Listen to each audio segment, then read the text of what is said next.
Welcome back to the channel. Thank you so much for checking out this video. I hope you're having a fantastic day, start of a great new week. Shout out to the 19. Folks, we have some a little more lighthearted WNBA news right now than we've had recently, or I should say, we just kind of have to laugh at it because I think we're kind of used to it and we're kind of used to the media and these players just clinging to their delusion about the popularity of the WNBA itself. So this is really kind of fascinating. I found this really interesting. You may know by now, maybe you watched it. Caitlin Clark there was a 60-minute special with Caitlin Clark, and of course there are some other players as well, which I'm sure based on what I found out in the video I did the other day with Caitlin Clark going behind the scenes and trying to get other teams spot bonuses for the attendance that she was creating.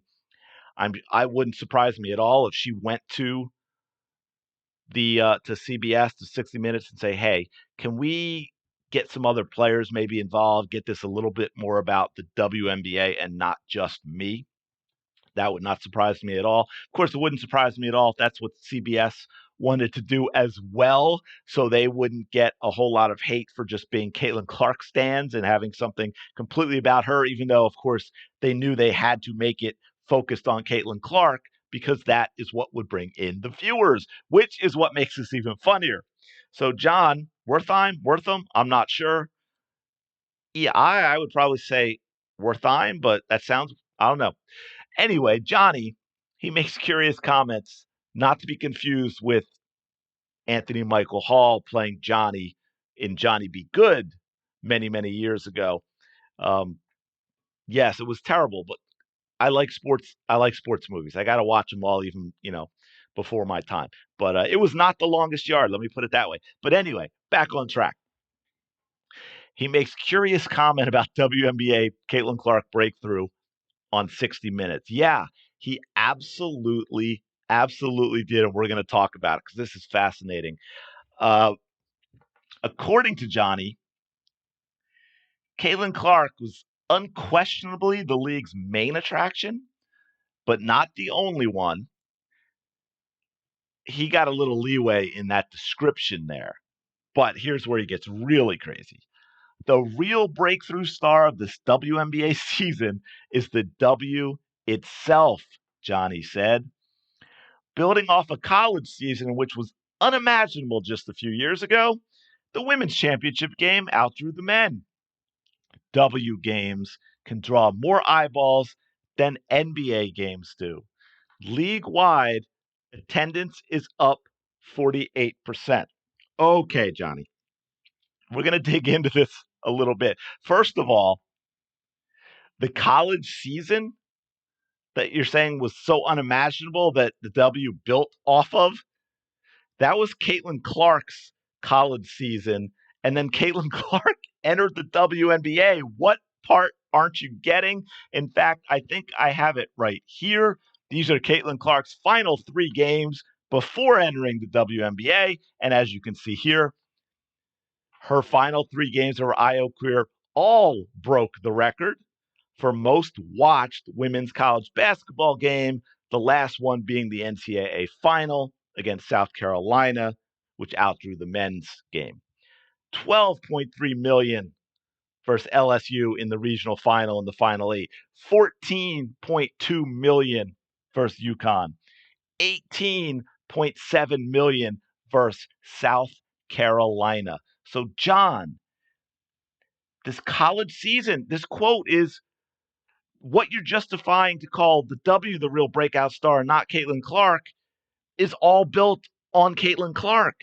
She had that college season you said was unimaginable. She was the reason the women's championship game outdrew the men.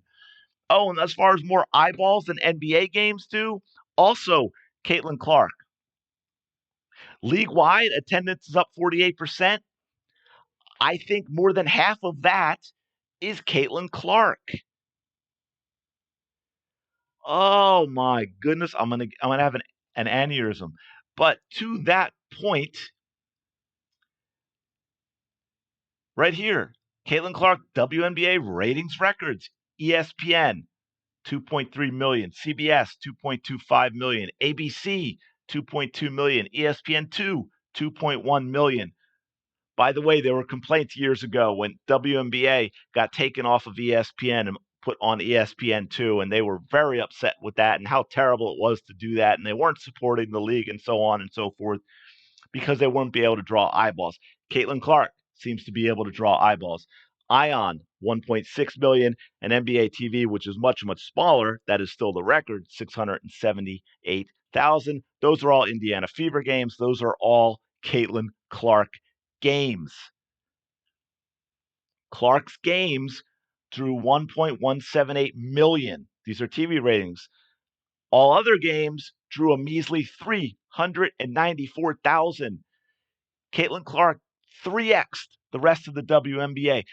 394,000 for a basketball game on TV when you look at how limited the WNBA games are. This is not a good number. This is not a sustainable number. This is why the league loses $10 million every year.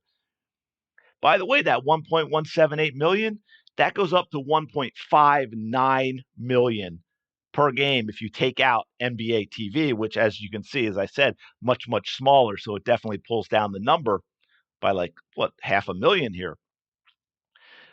That, going to the NBA game aspect, that is actually higher than the San Antonio Spurs games were this year with their very much hyped NBA number one pick, Victor Wembanyama. I struggle with his name every single time. I'm just going to say Wemby. Is that okay? Call him Victor Wemby? Call him Victor. The big V. They averaged during the 23-24 regular season 1.01 million overall, less than Clark. 1.39 million taking away the NBA TV games, also less than Clark. Each of the league's network games, as I just showed you with records, they were 3x'd in viewership for them. It was a triple digit increase, not 3x in viewership. But as you can see, record highs.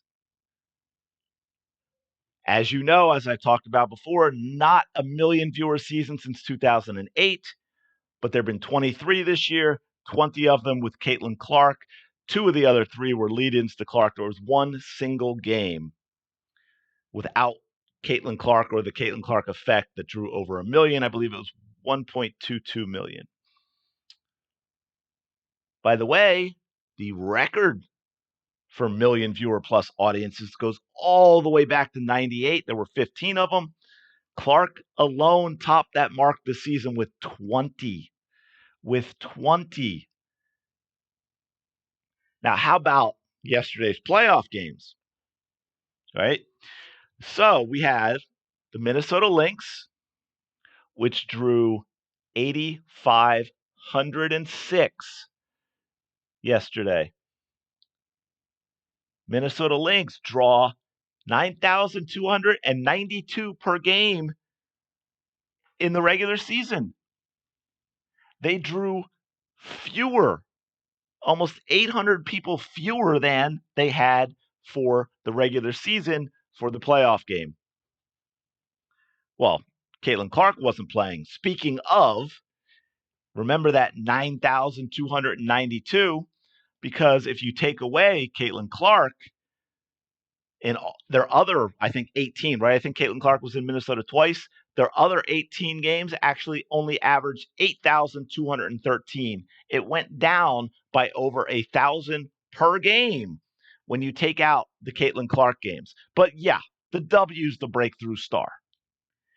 The Liberty, 14,005, I believe. Let me double check. I actually still have this one up. 14,015. So what was that compared to their attendance? That actually is up a little bit. New York, 12,730. But again, they had a couple of games at 17,700 plus. To be fair, one was the Chicago Sky, but the other was the Indiana Fever. When you take those games out, it goes down a little bit, but not quite as much. This is actually only taking out the Fever game. It goes down to 12,192.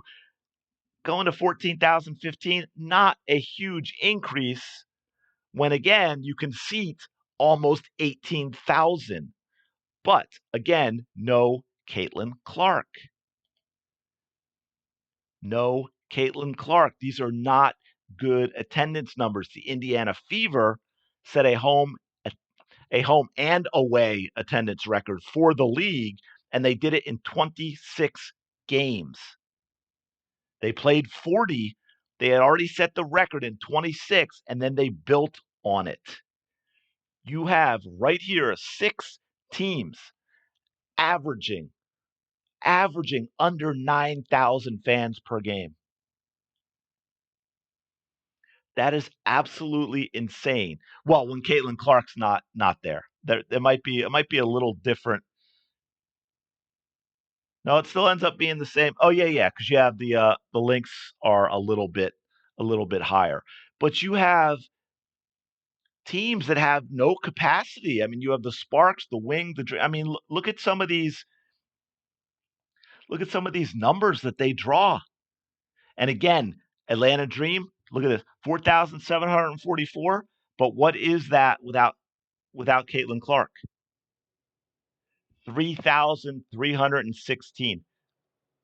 Without Caitlin Clark, you have 3 teams drawing less than 6,000. You have teams with, look at the differences. Now, Chicago, Connecticut, and Dallas, the only reason their differences aren't that high is because they didn't move to a bigger arena when Caitlin Clark was there. Even the Las Vegas Aces, who draw decently relative to the league, moved the game to get more. Washington did it twice. Look at that, 20,522 league record.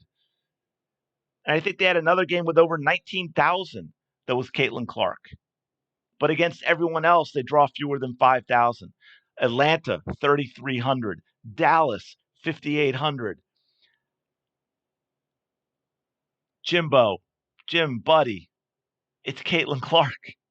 People are not choosing to watch the WNBA. Yes, there has been a little bit of spillover. Yes, there's been a little bit of growth. Yeah, I know that there are Indiana fans that watched the games on TV yesterday. So it's going to be really interesting to see those ratings. But the fact of the matter is that the league as a whole is not a product that people are interested in spending their limited time, their limited leisure time, and their limited dollars when it comes to entertainment. They have other choices that they are making. Myself, I watched the Philadelphia Eagles, even though the the game was basically over in the first quarter. It was one of the worst games that I have seen them play in recent memory, but it was still more entertaining than the WNBA option. So we're going to see how many other people felt that as well. But I just kind of wanted to point out Jimbo's comment and how ridiculous it is. And this is again why you got to have a little bit of pushback, because even his reasoning for saying the real breakthrough star is the W itself is based off of Caitlin Clark stuff. The college season that was unimaginable, the women's championship game out drawing the men, that was Caitlin Clark. More eyeballs in the NBA games, Caitlin Clark. League-wide attendance up 48%. I think the number, it's more than half of that is Caitlin Clark. But I think if you took it in terms of as part of that, I think it's 28% of the 48%. So, what's like 60, 55, 60% of that is Caitlin Clark. So yeah. So these people are just clinging to this narrative that the league is fine on its own. It is not. By the way, I'm going to do one thing as I'm able to move into other sports topics besides the WNBA as things slow down as we get further into the playoffs and stuff. I also hopefully give me time to do some more deep dives into Caitlin Clark's rookie season and just the WNBA as a whole and what it looks like going forward and all that type of stuff. Things that take a lot more time-intensive research, but hopefully those are some things that I'll be able to get to.